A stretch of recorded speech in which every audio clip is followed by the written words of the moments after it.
Hi everyone, it's Jess, and this is the long-awaited update. And I know I said I was going to post a sequel like shortly afterwards, but my life really kick-started after I filmed that video right before 2020, and so I just never got around to it. I mean, honestly speaking, it was never a huge priority for me to film it. Um, but it was a good story, and a lot of people want to know what happened.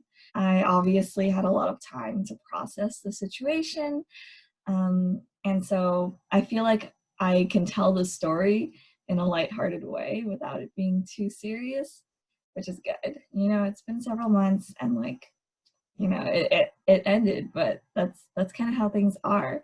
So you guys are here to watch the sequel to my subtle Asian dating success story and how that ended.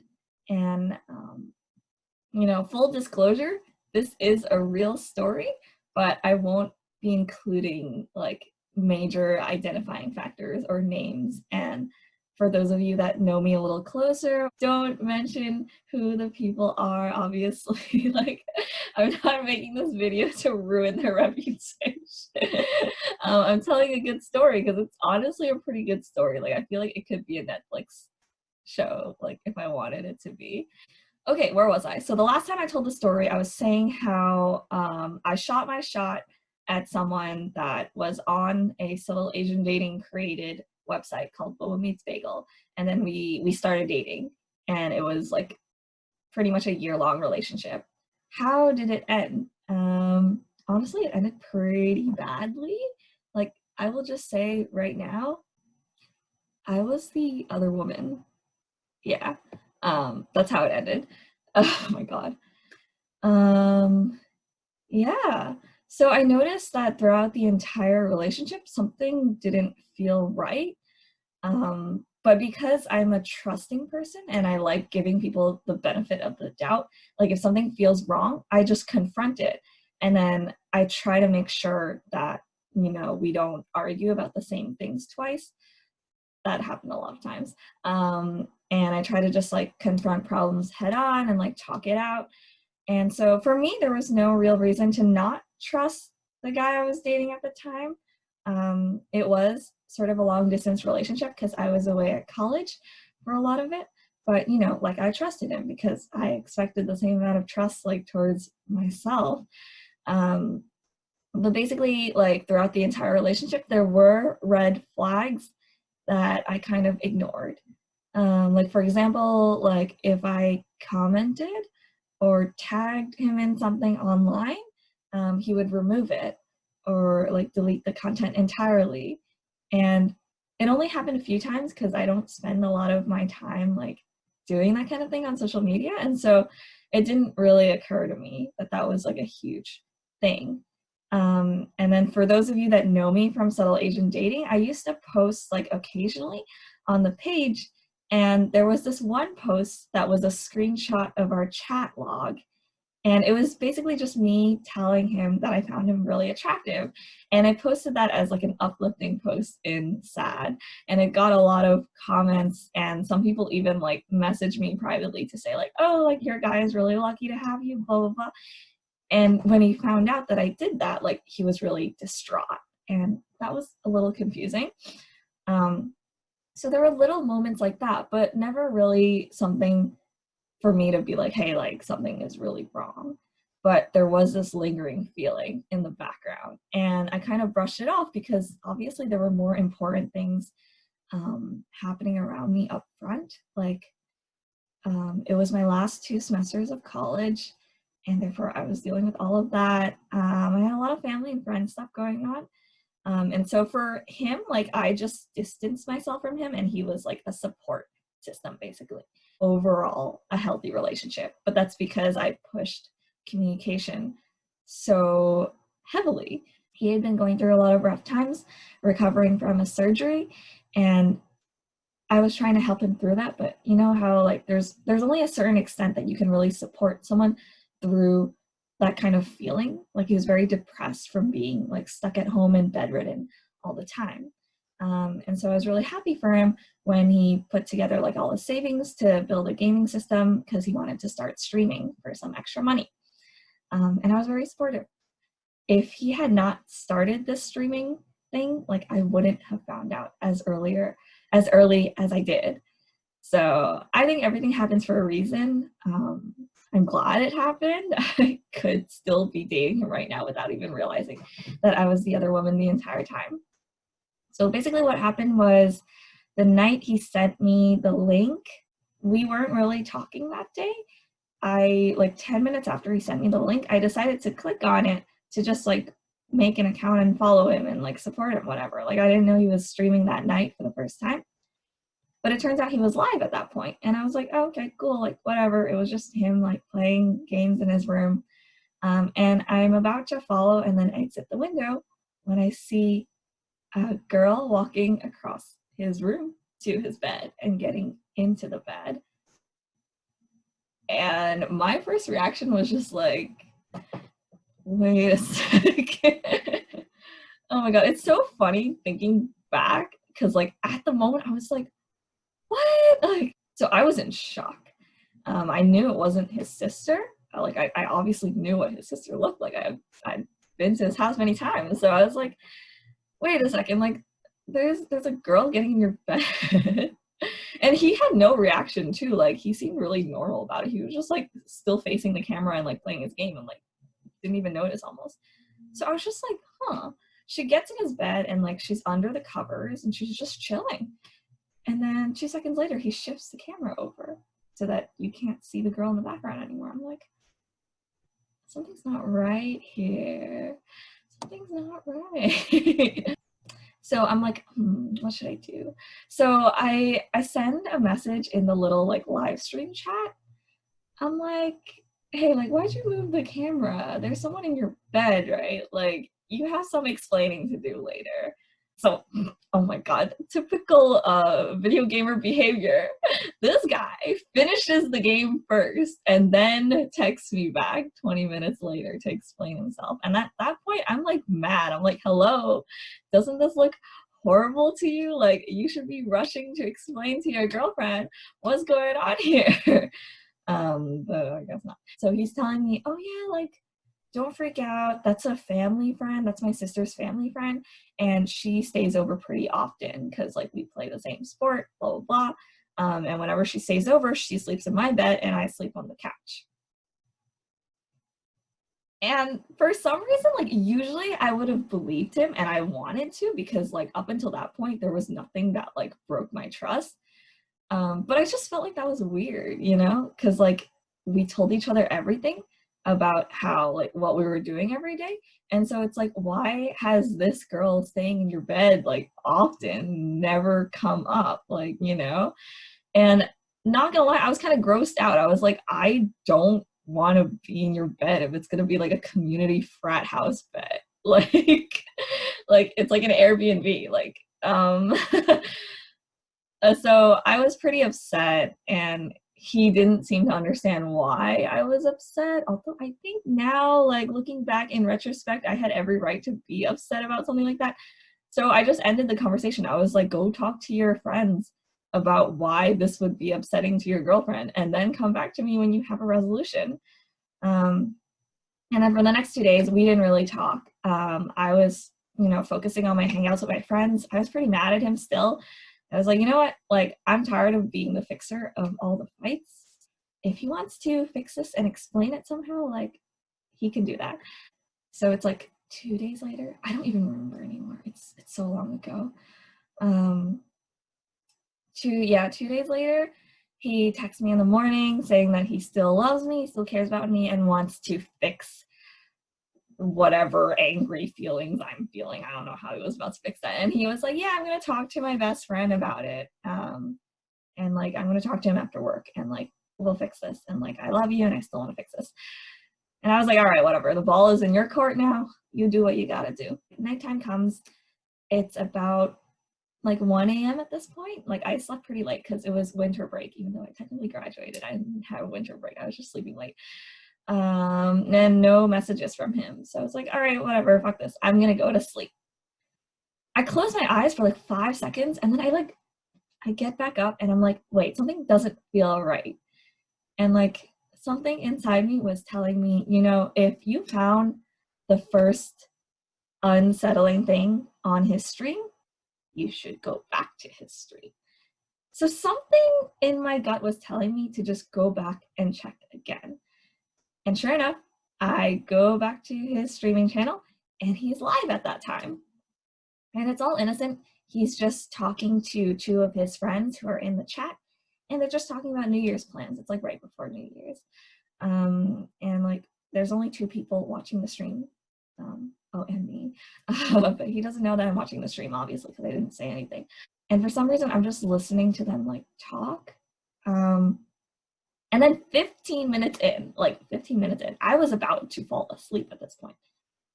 I heard the defining evidence. I make it sound so exciting. I know it's honestly it was really upsetting at the time, but it's been so long. Like this happened at the end of December, and so like clearly it's not as upsetting anymore. If anything, telling it again is really funny. I heard the defining evidence, and basically he was telling the two friends about how insert girl's name wants to kiss him, but he's sick, so like he'll ask her like, why the heck do you want to kiss me? And like I just like woke up. I was like, wait, who is this other girl? And like clearly these other two friends that I've never met know her in some sort of romantic context with my boyfriend. So I was like, So I get off the stream. I'm like, whatever, I heard what I needed to hear. I perused through his Facebook friends list for this name. There are three matches. This is not dating app. 3 results, and I'm like, all right, shit, who is it? So I find her Instagram. At this point, it's like 2 to 3 a.m. I find her Instagram, and I'm like, do I message her? This was a really scary moment for me because I've seen so many memes and like Twitter threads about how like if you message the main hoe or the side hoe and you don't know which one you are, like there's a chance that you're gonna get yelled at and shredded apart. Like, oh, don't mess with my man. Like, why are you hanging around my boyfriend? Stuff like that. And I was like, I don't want to cause no trouble like that. Like, I don't know. So I was like having this internal struggle with myself. Like, what do I do? But then I thought about it and I was like, all right, look, my boyfriend at the time was already, caught in bed with someone else that I don't know and gave a shitty explanation for that. And this whole situation is sketchy to the point that like, even if it was just a joke or some sort of major misunderstanding where like he was just talking about someone kissing him for some reason, and he wasn't cheating on me, like, do I still want that? Like, do I still want someone who like repeatedly does things to breach my trust? Like, obviously not. So I thought about that and I was like, you know what, at this point, even if he didn't cheat on me, I don't want him anymore. So I'm like, all right, fuck it, I'm gonna message her right now. So I message her, it's like almost 3 a.m. and she responds instantly. I'm like, blah, blah, blah. Like I do the introductions. I'm like, hey, there's like something major going on that I need to ask you about. I'm getting so fired up. This is like such an exciting story. And I'm basically like, are you dating this person? And she's like, yeah. And I was like, I don't know how to tell you this, but I'm also his girlfriend. And we're just like having this like, holy shit moment, like, bruh. And then we compared the timelines, and apparently they had been on and off for 2 years, and I had been in a serious relationship with him for a year. So 1 year of those 2 years. And she mentioned it too. She was like, yeah, something felt really off about this year. And I was like, oh, that explains a lot. And we were just going back and forth. The both breakup calls happened that night. He's crying, la la la. We put the pieces together, and a lot of the things that didn't make sense in the past made a lot of sense, because now you have the perspective of me, the actual girlfriend, and my ex-boyfriend. And so yeah, crazy way to end the subtle Asian dating success story. Yeah, I didn't expect that. Like, I never expected me to be one of those people involved in like these really dramatic breakup stories. It was pretty dramatic. And looking back, it just makes me laugh because, oh my God, that was crazy. It could have been like a Netflix show. Um, yeah, so honestly, the month after it all went down was really hard for me. And I realized it wasn't because like I was heartbroken over him. It was more so I was heartbroken that I was put in a position that I hurt someone else like that. Yeah.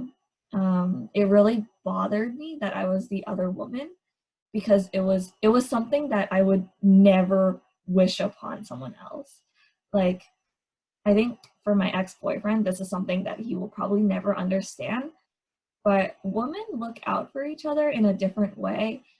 And we know that, even if I had no idea this was going on, I had the understanding that now that everything is revealed, and she had suspicions the whole time too. Like, now that everything's revealed, every time like she saw like an indication of me or like felt suspicious throughout her relationship with him, like it would be attributed to me, and that's not even intentional, like I've become like a negative thing in her life basically without even trying. And it's like there's only so many things I can do to try to make it right, but like the existence of me as the other woman is a constant reminder and a constant like feeling to the main person in the relationship that they weren't enough for whoever they were dating. And that's a horrible thing because like that's obviously not true. This was my ex-boyfriend's fault for getting two women involved without communicating it properly and without like picking one or like being open about dating two people at the same time. This was his fault, but it's like it's hard to separate that feeling like, oh, like there were times where he picked her over me and there are times that, vice versa for me, like, and like that's a hard thing for me. Like, I like to think of myself as a very respectful and respectable woman, and being the other woman, that's like not something I would ever want to be. Like, I wouldn't wish that on anybody else. It's a horrible feeling. um and I hear stories about how people are knowingly the other woman and they're okay with it, and like I could never imagine. It tore me apart. Like, I knew that I didn't know and that I made the right decision by telling her and like coming clean and just cutting all contact with him. But that was the extent of what I could do. Like, I couldn't undo that year where he shifted a lot of his energy from being devoted to her to being devoted to me. Because that was like in principle, that was wrong. Yeah.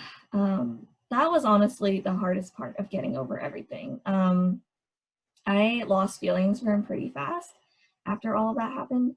I did love him for the year that we were dating, but then like after the first account of like me catching someone going into his bed, like I had already been like mentally preparing myself. Like I had already been losing a lot of feelings.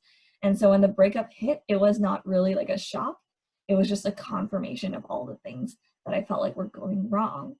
And so January was a weird time, but it also came at the best time it could have come. I was pretty distracted writing my two theses during my last semester.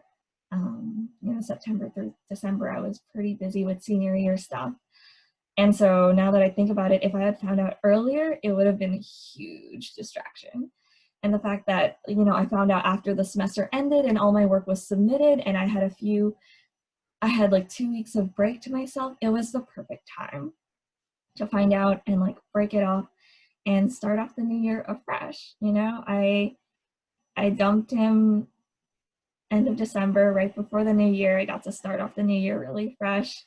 I started my first full-time job literally like a couple days after the breakup, and then I went on 2 business trips. So I had a lot going on in January that helped me overcome, you know, how hard that was for me.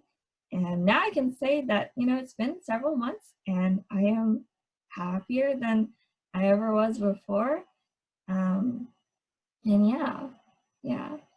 So yeah, there's that. That is how my subtle Asian dating success story ended. Let me say though, don't let this kind of story discourage you from being the woman that shoots her shot first, because if anything, like, I can't speak for their relationship, but my relationship with him was pretty good, but that's because I drew all the boundaries properly. The reason I walked away not heartbroken was because I was able to protect myself, because yes, I loved him wholeheartedly, but I loved him in a way that I didn't expect him to reciprocate anything. I feel like that's what unconditional love really is. And because of that, I got to do whatever I wanted in the relationship. And in return, he did end up respecting me a lot more towards the end than, like, say in the beginning, where he didn't really know like how to react to my boundaries. But it got better over time. And so for me, I feel like, you know, that was my first love. I got what I wanted to get out of it. And like it's just an experience now. So don't let this kind of story discourage you. Always, you know, love wholeheartedly, be upfront about what you want. If you want to date a guy, you know, go get him. But don't steal people away from their actual significant other. Like, oh my God, it's not easy being in a situation like that. But yeah, so that's the sequel. That's how it all went down. Yeah, really exciting post-grad story. Yeah, but hoping everyone else has a lot of fun on Subtle Asian Dating. I'm not super involved in the group anymore, but I will say it was a great idea, like at its peak, and I think it can still be a great idea. I think it's just not for me anymore. It's too public of a platform. Yeah, but I learned a lot, and I was really happy that I met a lot of people through Subtle Asian Dating.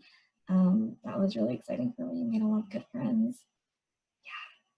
So that's the end of my story. Let me know if you have any questions. Comment below if you have any comments. And thanks for watching this update that's several months late. I will be filming more videos because we're in quarantine and therefore I am at home and have no excuse, but I'm still working from home like full day hours. And so I'm still busy, but yeah, there's a lot of things I want to update all my viewers on, so look out for that. But other than that, thanks for watching and stay tuned. And don't reveal people's identities if you know who they are in this video. Yeah, thank you.